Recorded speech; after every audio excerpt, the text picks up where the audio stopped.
오늘 말씀은 요한일서의 마지막 부분인데요.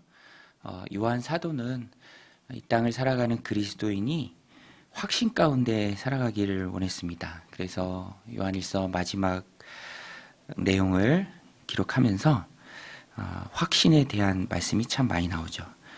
특별히 알라라는 말씀이 많이 나옵니다. 이렇게 되는 것을 알아야 한다.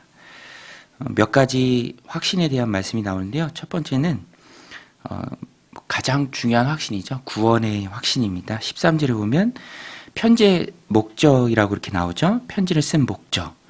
사실 이것을 위해서 편지를 쓴 것입니다. 13절에 보면 내가 하나님의 아들의 이름을 믿는 너희에게 이것을 쓰는 것은 너희로 하여금 너희에게 영생이 있음을 알게 하려 함이라. 영생이 있음을 알게 하려고 편지를 썼습니다. 이렇게 보면은 내용에 드러나 있습니다. 이 요한의 편지를 받는 사람들, 그 사람들은 13절 서두에 나오는 것처럼 하나님의 아들의 이름을 믿는 너희에게, 그러니까 하나님의 아들의 이름을 믿는 사람들이었습니다. 즉 예수 그리스도를 믿는 사람들이죠. 구원받은 사람들입니다. 그런데 구원의 확신이 좀 부족했던 것 같아요. 그래서 그 뒷부분에 나오죠. 하나님의 아들의 이름을 믿는 너희에게, 구원받은 너희에게, 하나님의 자녀된 너희에게. 왜 이 편지를 썼는가? 너희로 하여금 너희에게 영생이 있음을 알게 하려 함이라. 예수님 믿는 사람들 중에도요, 구원의 확신이 불분명한 사람들이 굉장히 많습니다. 영생이 있다라는 것을 잊고 살아갈 때가 많이 있죠. 그런데 하나님 주신 삶을 이 땅에서 우리가 힘있게 살아가고자 한다면 내가 구원받은 하나님의 자녀다라는 확신이 굉장히 중요합니다. 왜냐하면 신앙생활이죠. 하나님과 함께 살아가는 신앙생활입니다. 그런데 내가 하나님의 자녀라는 마음이 부족하다면, 그것을 잊고 산다면 당연히 관계에 있어서도 어느 때에는 자신감도 없어지고, 우리도 그렇잖아요. 저 사람이 혹시 나를 싫어하지 않을까라고 생각을 한다면 쉽게 다가가지 못하는 것과 똑같은 원리입니다. 그래서 신앙생활 할 때 가장 절대적인 필요한 것은 구원의 확신이죠. 그래서 요한 사도는 말합니다. 내가 하나님의 아들의 이름을 믿는 너희에게 이것을 쓰는 것은 너희로 하여금 너희에게 영생이 있음을 알게 하려 함이라. 영생이 있는 것, 천국 백성, 하나님 자녀로 하나님 주신 삶을 확신 있게, 힘 있게 살아가야 한다라는 것입니다. 또 14절에 보면 응답에 대한 확신을 가지라라고 말합니다. 응답에 대한 확신. 우리가 하나님 앞에 구합니다. 그러면 구하는 것을 하나님께서 예스로 응답해 주실 때도 있고, 그것이 합당하지 않다면 노라고 응답해 주실 때도 있겠죠. 또 아직은 때가 아니니 기다려라 라고 응답해 주실 때도 있습니다. 어떠하든 우리는 하나님과의 바른 관계 속에서 응답받는 삶을 살아야 해요. 그런데 오늘 본문에 보면 우리가 일평생 기도 생활을 할 때 꼭 붙들어야 될 응답의 귀한 원리가 나옵니다. 그것이 무엇입니까? 우리가 가진 바 담대함이 하나님의 뜻대로 구할 때 응답된다라는 것이죠. 14절 15절에 보면 그를 향하여 우리가 가진 바 담대함이 이것이니 그의 뜻대로 무엇을 구하면 들으심이라. 우리가 무엇이든지 구하는 바를 들으시는 줄을 안즉 우리가 그에게 구한 그것을 얻은 줄을 또한 아느니라. 기도의 대원칙입니다. 우리가 하나님 앞에 가지는 그 담대함은 응답받는 담대함인데요. 언제 응답받는가? 하나님의 뜻을 구할 때. 그래서 무작정 구하는 것이 아니라 먼저 하나님의 뜻을 분별하는 것. 너희는 이 세대를 본받지 말고 하나님의 선하시고 기뻐하시고 온전하신 뜻이 무엇인지 분별하도록 하라. 그래서 분별된 그 하나님의 뜻, 하나님 주신 마음 가지고 그것을 구할 때 하나님이 들으신다라는 것입니다. 하나님의 뜻대로 구하면 당연히 응답받겠죠. 100% 응답받습니다. 그러니까 그것이 우리의 담대함이죠. 하나님의 뜻이 이 땅 가운데 이루어지기를 구할 때 우리 하나님께서 응답하신다라는 것입니다. 그리고 16절부터는 오늘 본문에서 제일 많이 할애하는 부분인데요. 죄 없음의 확신입니다. 죄 용서의 확신, 죄 없음의 확신. 그런데 사도 요한은 사망에 이르는 죄와 사망에 이르지 않는 죄를 구분합니다. 예수님께서도 성령 회방죄는 사함을 받지 못한다라고 말씀해 주셨죠. 성령을 회방하는 죄, 분명한 성령의 역사임에도 불구하고 그것을 많은 사람들 앞에서 거부하고 그런 많은 사람들에게까지 악 영향을 끼치는 그런 죄, 사함받지 못한다라고 말씀하셨어요. 여기에서도 보면 그런 성령 회방죄를 포함하는 돌이킬 수 없는 죄가 나옵니다. 그 죄가 무엇일까? 그 죄는 오늘 본문에 보면 사망에 이르는 죄다라고 나옵니다. 16절에 보면 누구든지 형제가 사망에 이르지 아니하는 죄 범하는 것을 보거든 구하라. 그리하면 사망에 이르지 아니하는 범죄자들을 위하여 그에게 생명을 주시리라. 사망에 이르는 죄가 있으니 이에 관하여 나는 구하라 하지 않노라. 구할 필요가 없다라는 거예요. 사망에 이르는 죄라는 것은 원문으로 보면 사망으로 향하게 하는 죄입니다. 그러니까 여기서 문맥상 사도 요한이 말하는 이 사망에 이르는 죄는 이단 괴수들의 죄를 말합니다. 적그리스도 같은 죄죠. 그런 사람들은 이미 사망을 향해서 가고 있기 때문에 그리스도를 거부하고 그리스도가 하나님의 아들이신 것을 거부하고 의지적으로 고의로 지속적으로 돌이킬 수 없을 그런 상황에 처한 거죠. 그것을 표현상 드러남에 그것은 사망에 이른 죄다. 굳이 구할 필요가 없다. 의미가 없다. 회개하지 않는다. 이것을 사도 요한이 말하고 있는 것입니다. 17절에도 보면 모든 불의가 죄로 돼 사망에 이르지 아니하는 죄도 있도다. 단순한 죄, 사망에 이르지 않는 죄, 그런 죄는 회개를 통해서 용서받고 얼마든지 하나님께로 돌아올 수 있는데 성령을 회방하는 죄, 또 적그리스도적인 죄, 그런 죄는 말해봐야 소용이 없는 것이죠. 우리 주변에도 그런 이단의 괴수들이 참 많이 있죠. 돌아오지 않습니다.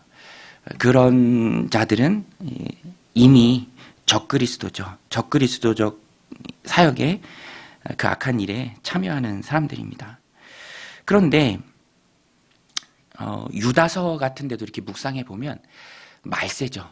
지금이 말세입니다. 그런데 우리가 저도 이렇게 말씀을 보면서 참 조심하고 또 잘 분별하고, 왜냐하면 엉뚱한 곳으로 따라가면 정말 큰일 나잖아요. 그래서 성경이 말하는 적그리스도, 이 유다서에도 많이 나옵니다. 오늘 이제 우리가 함께 묵상했던 요한일서에도 참 많이 나오고요. 또 사실 요한일서도 그 당시에 있었던 예수님이 영으로 존재한 거다, 막 이런 식으로 예수님의 육신을 부인하는 그런 영지주의 사상이 굉장히 많이 있었어요. 그것을 이제 부정하는 것에 의해서 쓰여진 거죠.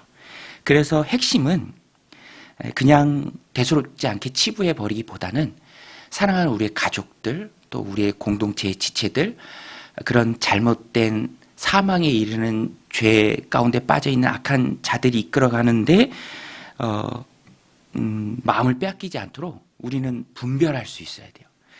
제가 유다서를 이렇게 묵상하면서 적그리스도가 누군가 이렇게 쭉 묘사하는 부분이 있는데, 적그리스도는 자기 배만 기르는 목자라는 별칭이 있습니다. 자기 배만 기르는 목자. 자기의 사익을 추구하는 거예요. 그리고 말을 함부로 해요. 말을. 유다서에 보면 유다도 말합니다. 악한 자를 향해서도 천사들이 할 때 미가엘이 그 악한 자라 할지라도 함부로 얘기하지 않고 하나님께서 너를 꾸짖으시라 것이다 라고 말하는 선에서 그치는 그런 모습이 있었는데, 이 악한 자들은 말을 함부로 합니다. 너무 거칠죠. 그래서 어떤 분은, 어떤 사람은 어떻게 저런 말을 할 수 있을까? 이제 뭐 하나님도 나한테 까불면 죽어, 막 이런 말을 한 번도 아니고 두 번씩이나 하더라고요. 그래서 저는 그 적그리스도에 대한 말씀을 묵상하면서 왔다 갔다 하는데, 하나님은 까부는 분도 아니시고 또 죽는 분도 아니시고 하나님이 하나님이시고 사람은 피조물인데 그 피조물이 모든 사람이 보는 그 미디어 앞에서 어떻게 그렇게 얘기할 수 있을까? 제가 보면 딱 적그리스도에 참여하는 자고요. 그런 사람들한테는 아무리 얘기해도 돌아오지 않는다라는 거예요. 이게 바로 사망에 이르는 죄죠. 오늘 우리도 그것을 분명히 분별할 수 있어야 합니다. 그 정도도 분별을 못하면 그거는 너무너무 안타까운 일이죠. 오늘 본문이 분명히 얘기하는데요. 그것이 바로 사망에 이르는 죄인데, 그럼 그 죄와 우리는 어떤 관계가 있는가? 18절에 보면은 우리는 하나님이 지켜주시기 때문에 적어도 그런 죄에는 빠지지 않는다라는 것입니다. 뒤집어서 얘기하면은 그런 죄에 빠지는 사람도 있다라는 것이죠. 18절에 보면 하나님께로부터 난 자는 다 범죄하지 아니하는 줄을 우리가 아노라. 하나님께로부터 나신 자가 그를 지키심에 악한 자가 그를 만지지도 못하느니라.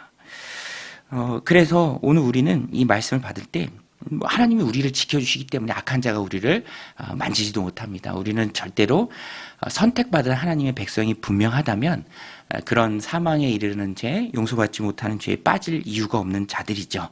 거기서 오는 확신입니다. 그러나 이 말씀을 보편적으로 우리들 삶 가운데 적용하고자 한다면 죄에 대한 내 마음의 상태를 늘 점검할 수 있다라는 것입니다. 하나님 지켜주신 마음이 강해서 이거 죄지, 이거 하나님 기뻐하시지 않은 일이지, 이건 옳지 않은 일이지 라며 내 스스로가 판단할 수 있고 그것에 참여하지 않기를 거부하는, 의지적으로 결단하는 그 마음이 늘 우리 안에 있어야 한다라는 것입니다. 그래서 20절에도 보면 19절부터 보면 또 아는 것은 우리는 하나님께 속하고 온 세상은 악한 자 안에 처한 것이며, 또 아는 것은 하나님의 아들이 이르러 우리에게 지각을 주사 우리로 참된 자를 알게 하신 것과, 또한 우리가 참된 자 곧 그의 아들 예수 그리스도 안에 있는 것이니 그는 참 하나님이시요 영생이시라. 지각을 주셨습니다. 그래서 판단할 수 있게 하셨죠. 그래서 얼마 전에 어떤 식당에 들어갔는데 어떤 권사님이 하시는 그런 팥죽 잘하는 식당인데, 그 권사님이 그렇게 하세요. 그런 말씀하시더라고요. 이제 나는 정직하게 이제 원산지 표시도 하고 또 거기에 뭐 어떤 다른 해외산 뭐 그런 걸 섞지 않는다. 그러는 이유는, 그분이 말하는 이유는 딱 두 가지. 내 나이가 80인데 뭐 그렇게 해서 얼마를 남길든 그게 무슨 유익이 있겠는가. 그리고 그 다음이 내가 어느 교회 권사인데 그렇게 해놓고 또 이렇게 하면 되겠느냐. 저는 그런 것을 보면서 죄에 대한 마음의 상태를 자신의 직분과 말씀을 통해서 늘 점검하는 분이시구나, 그런 느낌을 받았습니다. 오늘 우리의 삶도 그렇게 하는 것이 마땅한 우리의 삶이죠. 물론 연약하고 또 어리석어서 또 범죄할 때도 많이 있습니다. 그러나 늘 말씀을 통해서 내 삶을 점검하고, 오늘 말씀처럼 그는 참 하나님이시여 영생이시라. 우리 안에 거하시는 주님이, 예수님이 참 하나님이시고 영생이죠. 그 예수님이 나를 통해서 드러나는 삶이 소중하다라는 것입니다. 그리고 그 21절의 마지막에 나오죠. 자녀들아 너희 자신을 지켜 우상에게서 멀리하라. 하나님과의 교제를 단절시키는 게 우상입니다. 예수님보다 더 사랑하는 게 우상이죠. 오늘 이 말씀 마음에 새기고, 오늘 요한일서 마지막 말씀인데요. 사망에 이르게 하는 그런 악한 자들이 판을 치는 때에 우리가 그것에 마음을 주지 않고 오로지 내 안에 계신 참 하나님이시여 영생이신 예수님만을 드러나게 하는 그 귀한 삶, 그런 올 한 해를 잘 마무리하는 저 여러분들 다 되시기를 주님의 이름으로 간절히 축원드립니다. 우리 같이 말씀 붙들고 기도할 때 하나님 은혜 주셔서